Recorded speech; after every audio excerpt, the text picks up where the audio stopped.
En aquel tiempo Jesús fue a su tierra en compañía de sus discípulos. Cuando llegó el sábado, se puso a enseñar en la sinagoga, y la multitud que lo escuchaba se preguntaba con asombro: ¿de dónde aprendió este hombre tantas cosas? ¿De dónde le viene esa sabiduría y ese poder para hacer milagros? ¿Qué no es este el carpintero, el hijo de María, el hermano de Santiago, José, Judas y Simón? ¿No viven aquí entre nosotros sus hermanas? Y estaban desconcertados. Pero Jesús les dijo: todos honran a un profeta menos los de su tierra, sus parientes y los de su casa. Y no pudo hacer allí ningún milagro, solo curó a algunos enfermos imponiéndole las manos. Y estaba extrañado de la incredulidad de aquella gente. Luego se fue a enseñar en los pueblos vecinos. Palabra del Señor. Recibimos la bendición con la palabra de Dios.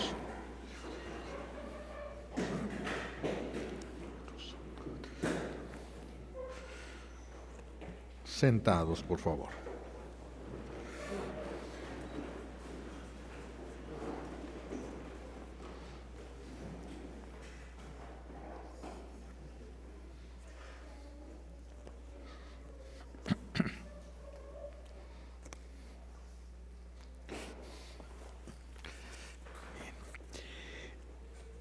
Hoy son muchas enseñanzas que nos da el Señor. Vamos a empezar por esta. Se nos habla hoy sobre el pecado de despreciar la ayuda de Dios. El pecado de despreciar los milagros. Pareciera que nadie despreciaría un milagro, pero sí hay muchas razones por las que las personas han llegado a despreciar los milagros de Dios. Hoy vemos que Jesús regresa a Nazaret. Nazaret es donde creció. Recuerden que él nace en Belén. De Belén se va aproximadamente, se cree que 1 año, 2 años, y se va huyendo a Egipto. De Egipto regresa y va a crecer en Nazaret. Por eso se le va a conocer como Nazaret, Jesús de Nazaret, porque ahí es donde va a crecer. Ahí, y va a Nazaret, donde lo vieron crecer sus compañeros, sus parientes, y no lo van a aceptar. Y no van a aceptar. Jesús no va a poder hacer ahí milagros. Curiosamente, las personas les cuesta trabajo someterse al bien y no les cuesta trabajo someterse al mal. Qué curioso, nos dejamos arrastrar más por el mal que por el bien. ¿Cuáles son las razones por las que una persona puede rechazar un milagro de Dios? Primero, la soberbia. Primero, a veces la soberbia.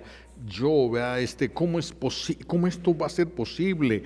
A veces es por la envidia, a veces es por el deseo de controlar a Dios, controlar los milagros de Dios. Y eso ha llevado a que las personas rechacen a Dios, rechacen lo que Dios les está enviando. Porque Dios va a utilizar a alguna persona para hablarnos. No nos va a hablar al oído, pero puede inspirar a una persona. Y luego viene la soberbia. ¿Tú qué me puedes enseñar a mí?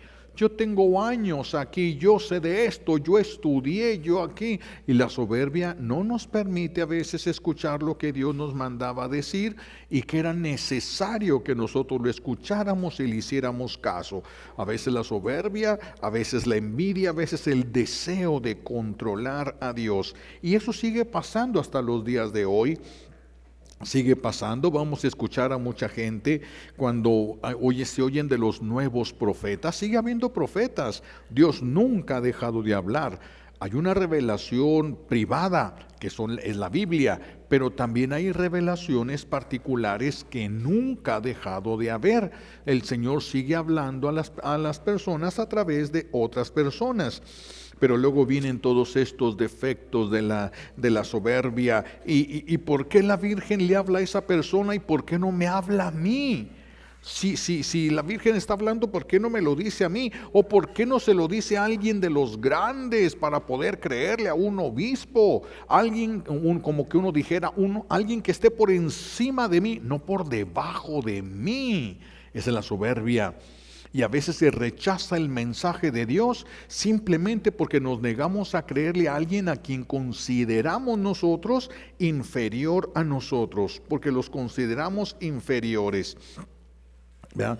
Porque algunos pensarán, o le dice uno mayor que yo, o me toca a mí, porque le va a decir a una persona que es menos que yo. A otras personas simplemente no les parece justo lo que Dios hace y rechazan a Dios, solo porque no les parece justo desde su pequeña forma de pensar humana, o porque no se les hace lógico. Ay, no creo que Dios haga esto. Pero es que Dios no está sujeto a lo que tú puedes creer o no creer. Dios no solo puede hacer lo que tú piensas que hace, Dios siempre supera las cosas que nosotros nos imaginamos. Pero hay quienes dicen, no creo que Dios haga esto. No, es que no se trata de que Dios quede reducido a tu manera de pensar. Y sigue habiendo ese rechazo a Dios y a las cosas de Dios. A hoy mismo, ¿cuántos sacerdotes son atacados y despreciados? Son atacados en lo que ofrece Dios a través del sacerdote. Tal vez por culpa del sacerdote, pero se está despreciando a Dios. Pero a fin de cuentas se está despreciando a Dios.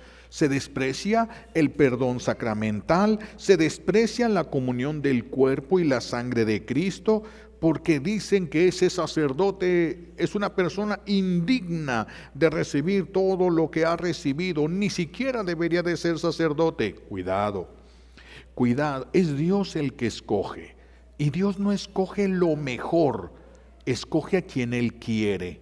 ¿Sí? Él escoge a quien Él quiere. No le puedes decir tú a Dios, te equivocaste escogiendo a este sacerdote. Tal vez ese sacerdote no le esté respondiendo a Dios.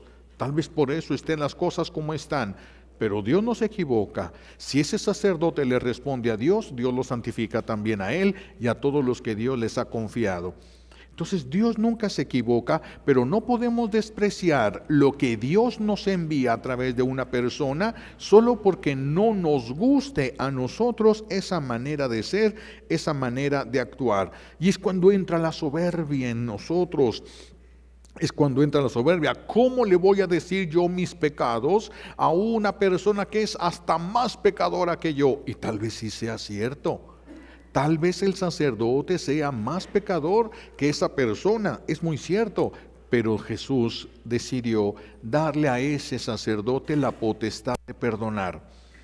Y si tiene el poder de perdonar, lo tiene. Y si otra persona no lo quiere usar, ¿yo por qué voy a ir con él? Ese es tu problema. Si tú quieres, puedes ir, y si no quieres, no vas a ir. Ese ya sería tu problema, ese ya no sería problema del Señor. Que el sacerdote no sea suficiente para ti, eso no quita que Dios te pueda hablar a través de él, de una o de otra manera. Muchos se sienten mal muchos que son profetas. Todos somos profetas, acuérdense, por nuestro bautismo. Y algunos se sienten mal porque no les hacen caso cuando están en su familia. No se quieren acercar los de la familia a la iglesia, no se quieren confesar, no quieren comulgar, no quieren nada. Los desprecian y hasta los rechazan y se sienten mal. No deberían de sentirse mal. ¿Por qué? Mis hijos, Jesús era Dios, era santísimo y hacía milagros, y no le hicieron caso. ¿Ustedes creen que no van a hacer caso a nosotros, que ni somos santos ni hacemos milagros? Pues menos. Por eso tenemos que hacer lo que sí podemos. No nos forza Dios a hacer más allá de lo que está a nuestro alcance. Cada quien tiene que hacer lo que sí puede. Dios es el que se va a encargar de los demás. Habrá quienes quieran creer y habrá quienes no quieran aceptar. Eso ya es problema de las personas. Algunas veces no es la culpa del profeta, sino los escrúpulos de la persona. Ese sentirme mal, yo no soy digno de que Dios me dé a mí, yo no soy digno, yo no merezco el amor de Dios, yo no merezco un milagro. Acuérdense que el que no espera nada de Dios, nada recibe. El que no espera nada de Dios, nada recibe. Los milagros no son para vencer la incredulidad de una persona. Por eso donde no hay fe, Jesús no hace milagros. porque los milagros no tienen la finalidad de vencer la incredulidad de una persona. Los milagros son para premiar la fe de una persona. Los milagros son el beso de Dios para aquellos que han confiado en Él. El milagro es la demostración de que esa persona es enviada por Dios. Dios hace milagros. Dios hace milagros.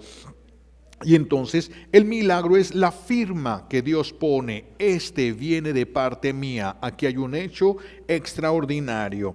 Y los que aceptan a Jesús van a ser bendecidos con el entendimiento de la verdad, con la salud. El que se acerca a Dios es muy bendecido. Dios es el que va a elegir entonces siempre. Si alguien va a ser profeta, Dios elige a quien le va a dar autoridad. Es Dios el que elige. Acuérdense cuando Jesús está delante de Pilatos. ¿Qué le dice Jesús le dice Pilatos? ¿Que no sabes que tengo autoridad para matarte o para hacer que no te maten? Y Jesús le responde: no tendrías ninguna autoridad si no te viniera de lo alto. Pero resulta que Pilato no era judío. Pilato era romano. Quiere decir que toda autoridad es Dios el que la permite, y siempre tiene una razón para permitir, para darle a una persona autoridad, y aquel que da la autoridad también la puede quitar. Aquel que da la autoridad también la puede quitar, y se la puede quitar hasta los más grandes. Vamos hablando del emperador romano Nerón. Este emperador, imagínense todo el dominio que tenía, y murió como uno de sus sirvientes le atravesó con un cuchillo la garganta. Sus sirvientes, de los cercanos a él. Dios da y Dios quita la autoridad. Si Dios le da la autoridad a un papá, también se la puede quitar y también puede reforzarla. El Señor sabe lo que hace. Él puede dar y Él puede quitar. Por eso la autoridad es algo que tenemos que detenernos un poquito. Es tan grave utilizar mal la autoridad como grave es no utilizar la autoridad. Las dos cosas son graves. Utilizarla mal o no utilizar la autoridad. Las dos cosas son graves. La autoridad pone en peligro a la persona. Muchos quisieran tener autoridad, muchos quisieran tener el poder, porque no se han dado cuenta que la autoridad es responsabilidad delante de Dios. Es una responsabilidad delante de Dios. La autoridad pone en peligro al que la usa y pone todavía en más peligro al que abusa de la autoridad que tiene. Es un peligro, por eso la autoridad. Es un peligro. Deberíamos de cuidarnos nosotros mucho de andar envidiando la autoridad que otros tienen. La persona que tiene autoridad es responsable de aquellos sobre los que tiene autoridad. El que tiene autoridad es responsable de aquellos sobre los que tiene autoridad. Te van a pedir cuentas de lo que hiciste. Te van a pedir cuentas de lo que dejaste de hacer. Y también te van a pedir cuentas del conflicto que había. Y tú tenías autoridad para detenerlo y no lo hiciste. De todo se te va a pedir cuentas. Si tú tienes la autoridad, tú tienes la responsabilidad. Tú tienes la responsabilidad. En la primera lectura escuchamos cuando nuestro buen Dios le da la autoridad a Ezequiel. Ve y habla, ve y diles, aunque nadie te haga caso. Esto es bien importante. Nosotros no podemos callarnos porque digamos, ¿para qué hablo si nadie me va a hacer caso? ¿Para qué les digo si a nadie le importa? Tú habla lo que tienes que hablar. A ti no te importa, no te debe de importar qué efectos va a tener lo que tú digas. Eso déjaselo a Dios. Porque lo que tú vas a decir viene de Dios, lo que resulte es de Dios, no es tuyo. No es tuyo. Entonces el profeta debe de hablar y debe de hablar con autoridad, aunque no le hagan caso. Aunque no le hagan caso, el Señor le dice a Ezequiel, habla, es un pueblo de corazón duro, no te van a escuchar, pero tú habla, nadie va a poder decir después, yo no sabía, no, Si acaso va a poder decir, no quise escuchar. Ay, son dos cosas bien diferentes. No sabía, le quita mucha culpa. No quise escuchar, le deja toda la culpa. Toda la culpa. Pero ¿qué pasa si el que Dios manda hablar no habla? Entonces la persona se convierte en cómplice del pecado. Si el que tiene que hablar y no habla y se pudo evitar el mal, es culpable del mal que se hizo. Es culpable del mal que se hizo. Vean qué importante es ver la autoridad y usarla conforme a la voluntad de Dios. Usar la autoridad conforme a la voluntad de Dios. En la segunda lectura, escuchamos a San Pablo decir que tiene una espina clavada en su carne. No es una espina física, claro que no lo es. No se sabe ni siquiera a ciencia cierta a qué se refería San Pablo. Hay quienes especulan, hay quienes piensan, se imaginan que era una enfermedad, incluso epilepsia. Algunos dicen que podía haber sido algo como epilepsia. Otros dicen que esa espina clavada en su carne se refiere a un desorden en su vida. Él tenía una disciplina muy grande, pero a lo mejor en algo no alcanzaba a tener el control. Algo estaba fuera de orden en su vida. Y dice San Pablo, 3 veces le he pedido a Jesús que me la arranque. Esto es una enseñanza muy importante para nosotros. ¿Qué nos enseña esto? Nos enseña que ni siquiera los santos más grandes, como San Pablo, uno es de los pilares de la iglesia, ni siquiera los santos más grandes reciben todo inmediatamente. ¿Por qué tú y yo sí? ¿Por qué nosotros tenemos que ser escuchados inmediatamente? ¿Por qué Dios nos tiene que hacer caso a nosotros inmediatamente? Si ni siquiera tenemos la santidad de San Pablo. Entonces tenemos que aprender que los milagros, aunque nosotros hagamos lo que nos toca, ya hice una novena, ya recé, ya me acerqué a Dios, ya hice esto y hice el otro. Dios no está obligado con nadie, tenemos que saber esperar el tiempo de Dios. San Pablo le pidió 3 veces y no hubo ese milagro que San Pablo esperaba. Tantísimos que debió haber sanado San Pablo de lo mismo, pero a él no lo sanó el Señor de eso. ¿Por qué? ¿Por qué suceden estas cosas? Esto nos enseña que por encima de los santos está la voluntad de Dios. Por encima de la intercesión de los santos están los planes de Dios. Si nosotros pedimos algo que pueda perjudicar los planes de Dios, por muy bueno que nos parezca, no lo vamos a recibir. Porque si se perjudican los planes de Dios, eso provocaría sufrimiento en nosotros, que es lo que Dios nos quiere evitar. Provocaría ese sufrimiento que Dios no quiere ver en nuestras vidas. Así es de que lo que nosotros pedimos y lo que los santos piden no está por encima de la voluntad de Dios, no está por encima de los planes de Dios. Por eso esa espina, dice San Pablo, que me avergüenza. Esa vergüenza que le provocaba esa espina, ese enviado de Satanás que lo abofeteaba, como lo dice San Pablo, esa espina impedía que San Pablo, con todas las grandezas que hacía, con toda la revelación que tenía, la claridad de la doctrina que tenía, ese poder para hacer milagros que tenía, esa espina no le permitía que se llenara de soberbia, le recordaba lo humano que era. No le permitía la soberbia. Vean cómo Dios sí puede hacer muchas cosas, pero no las quiere hacer porque no conviene para sus planes. Y sus planes son mejores que los de nosotros.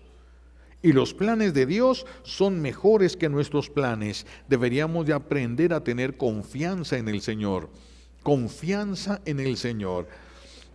Jesús le va a contestar a San Pablo, con mi gracia te basta. Con mi gracia te basta. Algunas cosas, esto quiere decir que algunas cosas nosotros las vamos a recibir milagrosamente e inmediatamente. Hay personas que apenas lo están pidiendo el milagro y ya se está realizando. Apenas lo piden y ya se está realizando. Algunas cosas se van a realizar así, pero otras no. Otras cosas que Dios sí nos va a dar, sí nos quiere dar, sí, pero vamos nosotros a tener que hacer algo. Hay algo que nos toca hacer a nosotros. Vamos a tener que atravesar tal vez un desierto. Vamos a tener que entablar una guerra. Hay algo que nos toca hacer a nosotros para que llegue ese milagro que nosotros le hemos pedido a Dios. Así lo ha dispuesto el Señor, pero solamente Él sabe por qué. Nosotros tenemos que confiar en que Él sabe por qué. Nosotros no alcanzamos a entender a Dios. ¿Por qué a este se lo da gratis? ¿Y por qué a este no le da gratis? ¿Por qué cuando este pide se le da y cuando este otro pide no se le da? ¿Qué? ¿Por qué pareciera que hay privilegios? No se metan en conflictos. Ustedes no tienen la capacidad divina de pensar ni el amor divino para actuar. Por eso es que no podemos entender a Dios. No cuestiones. Lo único que tienes que estar bien seguro es que Dios quiere lo mejor para ti. Dios está actuando, está trabajando por tu bien, no por el suyo. Porque Él no está en riesgo. Él no está en riesgo en nada. Él está trabajando, pero está trabajando para nuestro bien, para el bien de nosotros.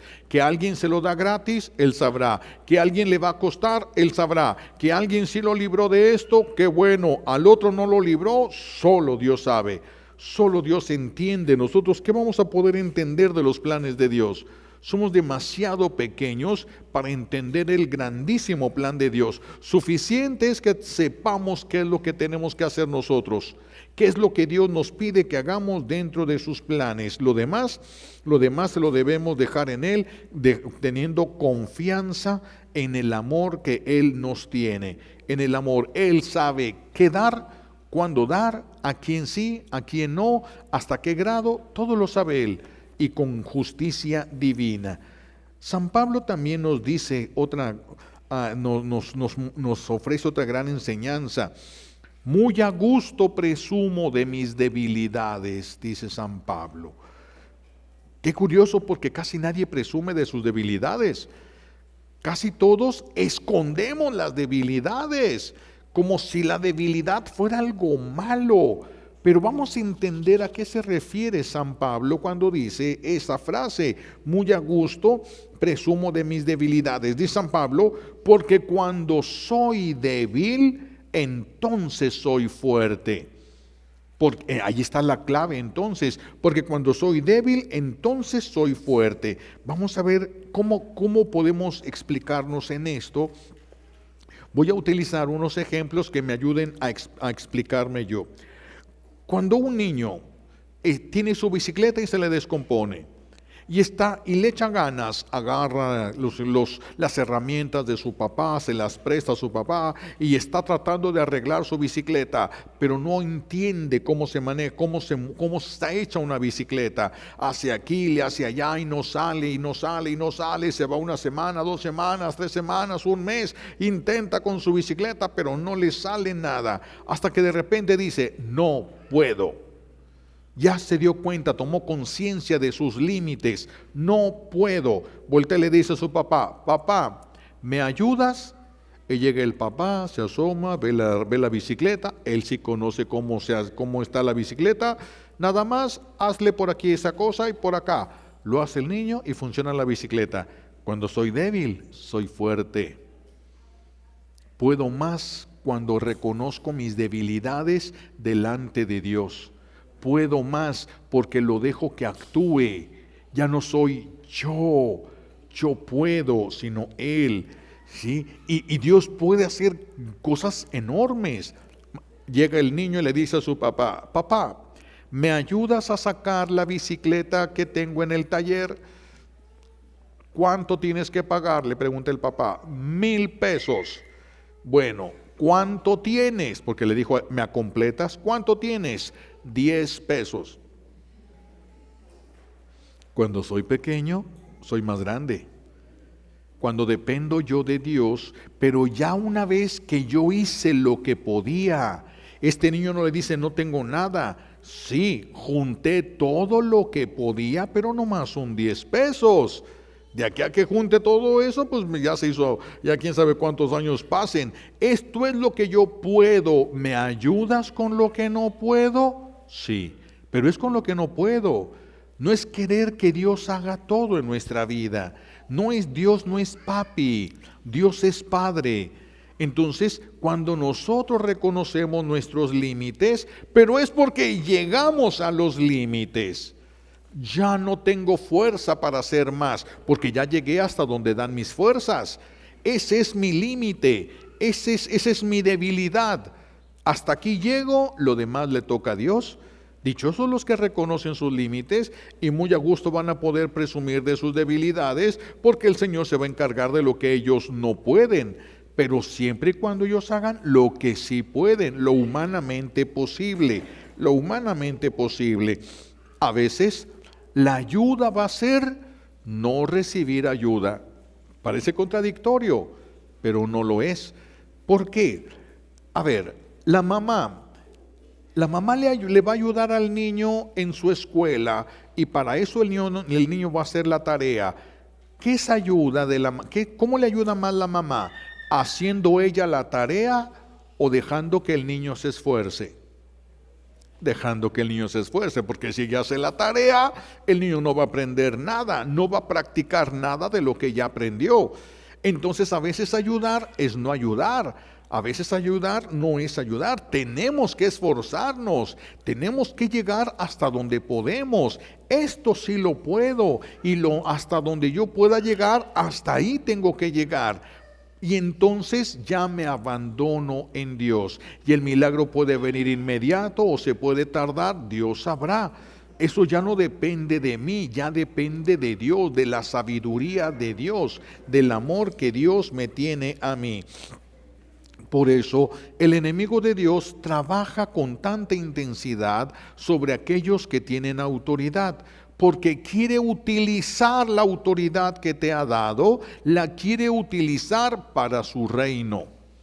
La quiere utilizar para su reino y va a hacer las cosas como pueda, va a hacer la vida imposible, va a hacerte la guerra hasta que pueda él controlar tu autoridad y utilizar tu autoridad para su reino. Vean qué importante por eso es reconocer nuestros límites, trabajar lo que tenemos que trabajar, llegar hasta donde sí podemos llegar y lo demás le va a tocar a Dios. Lo demás ya le va a tocar a Dios, ya no nos corresponde a nosotros. El enemigo de Dios quiere que tú pienses que querer es poder y que si tú te decides vas a lograrlo y que todo lo puedes y que si tú lo deseas puede venir a ti y si tú lo decretas va a suceder. Eso no es tener límites, eso es yo lo hago. ¿Qué tanto va a lograr hacer la persona? Muy poco y va a perder mucho tiempo. Mucho tiempo. Hay que saber hasta dónde están nuestros límites. Hay que saber hasta dónde llegamos nosotros y desde ahí le toca a Dios, por eso nos podemos quedar en paz. Hay personas que dicen, se murió mi hijo y yo pude haber hecho algo más. Llega hasta donde puedes, lo demás le toca a Dios, quédate en paz. Tú no puedes hacer lo que Dios puede, ni lo puedes obligar a Dios. Entonces hay que saber llegar a los límites y dejar a Dios ser Dios. Llegar a nuestros límites y dejar a Dios que sea Dios. Si nosotros nos vamos a esforzar queriendo nosotros hacer todas las cosas, pensando que todo depende de nosotros, de nuestra capacidad, de nuestra mente, de todo, vamos a perder el tiempo. Inútilmente nos vamos a cansar inútilmente y no vamos a alcanzar lo que estábamos buscando. No vamos a alcanzar lo que estábamos buscando, aunque eso sí, el enemigo de Dios va a estar dispuesto a darte. El enemigo de Dios va a estar dispuesto a ayudarte. ¿Para qué? Para que tú creas que lo lograste con el poder de tu mente. Y así no quieras depender de Dios, sino tú. Yo puedo. Pero mientras más haces esto, más vas echando a perder todas las cosas. Más vas a ir echando a perder lo bueno, porque tú quieres hacer las cosas a tu manera muy humana. Tenemos que dejar el espacio que le corresponde a Dios en nuestras vidas. ¿Qué les invito a que trabajemos esta semana en nuestras casas? ¿Qué les invito a que trabajemos? Sean conscientes. ¿Tienes autoridad sobre alguien? El enemigo va a querer usarla para su reino. Va a querer usarla. Va a querer que abuses de tu autoridad para poder tener el control sobre tu autoridad, derechos sobre tu autoridad. El enemigo lo va a hacer. Entonces hay que tener cuidado.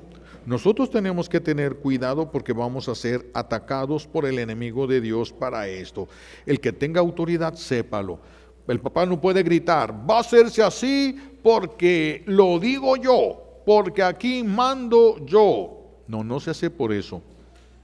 Se hace porque así es la voluntad de Dios, porque así le vamos a dar gloria a Dios. Y nada más, no te quieren hacer caso, tú ya no eres responsable.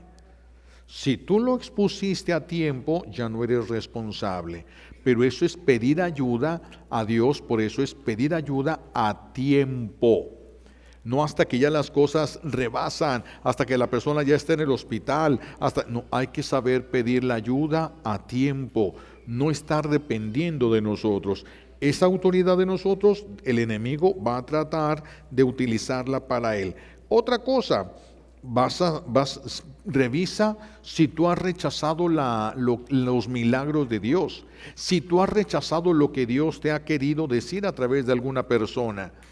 A lo mejor lo que esa persona te estaba diciendo sí es verdad, pero utilizaste tu autoridad para callarla, utilizaste tu autoridad para sacarla de tu vida, para hacerla a un lado. Pero al que hiciste a un lado fue a la voluntad de Dios. Y cuando tú haces a un lado la voluntad de Dios, la voluntad de Satanás se puede acercar a ti, porque tú hiciste a un lado la voluntad de Dios. Por eso se tiene que discernir. Esto que me están diciendo viene de Dios, no siempre va a venir de Dios, pero y si viene de Dios, no se debe de despreciar. Hay que discernir, hay que cuidar, hay que ver, ¿sí? Hay que analizar las cosas y tomar lo bueno que pueda venir, que pueda haber en eso. Hay que trabajarlo esta semana. No negar las cosas tan fáciles solo porque no son como yo esperaba, como yo quería, como yo pienso que deben ser. Dios no está sujeto a eso. Dios no está sujeto a tus caprichos, no está sujeto. Revisen cómo han usado su autoridad. ¿Cómo has usado tu autoridad? ¿Tu autoridad ha servido para que otros se acerquen a Dios? ¿O tu autoridad ha servido para que otros se alejen de Dios? ¿Cómo has utilizado tu autoridad?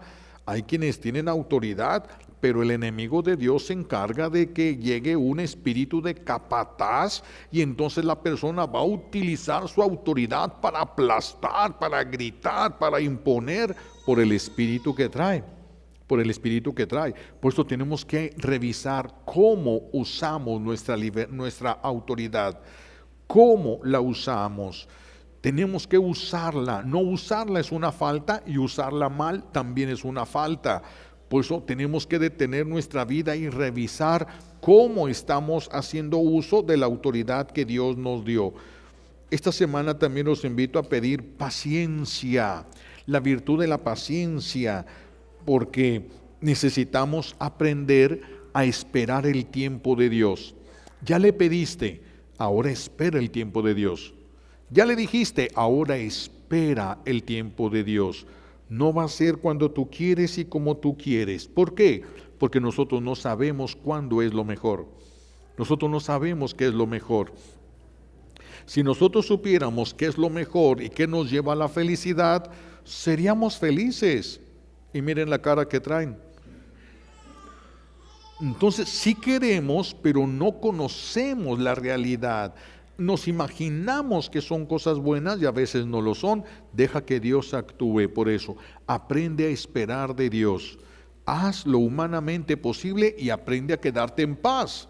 Paciencia y paz. Necesitamos quedarnos en paz. No es estar obligando a Dios, forzando a Dios. No es porque mientras más, si rezas más fuerte, gritas más fuerte. No. Tenemos que aprender a esperar. a esperar en Dios. ¿Por qué se retrasa? Solo Dios sabe por qué lo puede llegar a permitir. Solo Dios sabe. Hay que pedir también la gracia de reconocer nuestras debilidades y limitaciones a tiempo. A tiempo. Si las mamás hubieran reconocido sus debilidades, papás y mamás por supuesto, hubieran reconocido sus debilidades a tiempo, muchos hijos no estarían en las circunstancias que se encuentran ahora. No estarían, ni siquiera se dieron cuenta. Vean cuánta falta nos hace Dios. Que Dios nos permita saber cosas que Él sabe y nosotros no. Necesitamos de Dios hacer lo que nos toca y quedarnos en paz, porque ya hicimos lo que nos corresponde a nosotros. Lo demás le toca a Dios. Qué a gusto podríamos vivir así. Qué a gusto, podríamos ser felices, no viviríamos con el estrés en el que estamos viviendo, porque nos estamos exigiendo más de lo que podemos dar. Y hay tantas enfermedades, desequilibrios mentales, enfermedades físicas, todo por el desorden de vida que llevamos. Metan su vida en el orden de Dios y todo se tiene que ir acomodando. Tal vez no sea al día siguiente, tal vez no sea en unos meses, porque hay cosas que ni siquiera sabemos que estamos haciendo mal. Hay que estar abiertos a la acción de Dios, al paso de Dios, al conocimiento que Dios nos puede ir dando sobre nuestra realidad. Y conforme Dios nos vaya guiando, se van a ir poniendo las cosas en su lugar, a veces arreglándose y a veces no. A veces actuará Dios de una manera instantánea y milagrosa, y a veces no, pero nosotros no somos dueños de Dios. Dios sí es dueño de nosotros. Él es el que tiene libertad absoluta para hacer lo que quiere, porque Él ama con amor divino y tiene una sabiduría divina. Nosotros no. Nosotros nos equivocamos muy fácil. Muy fácil. Pues le pedimos a Dios Padre todas estas gracias que necesitamos por los méritos de Jesucristo en la cruz y por la poderosa intercesión de la Santísima Virgen María al pie de la cruz. Alabado sea Jesucristo.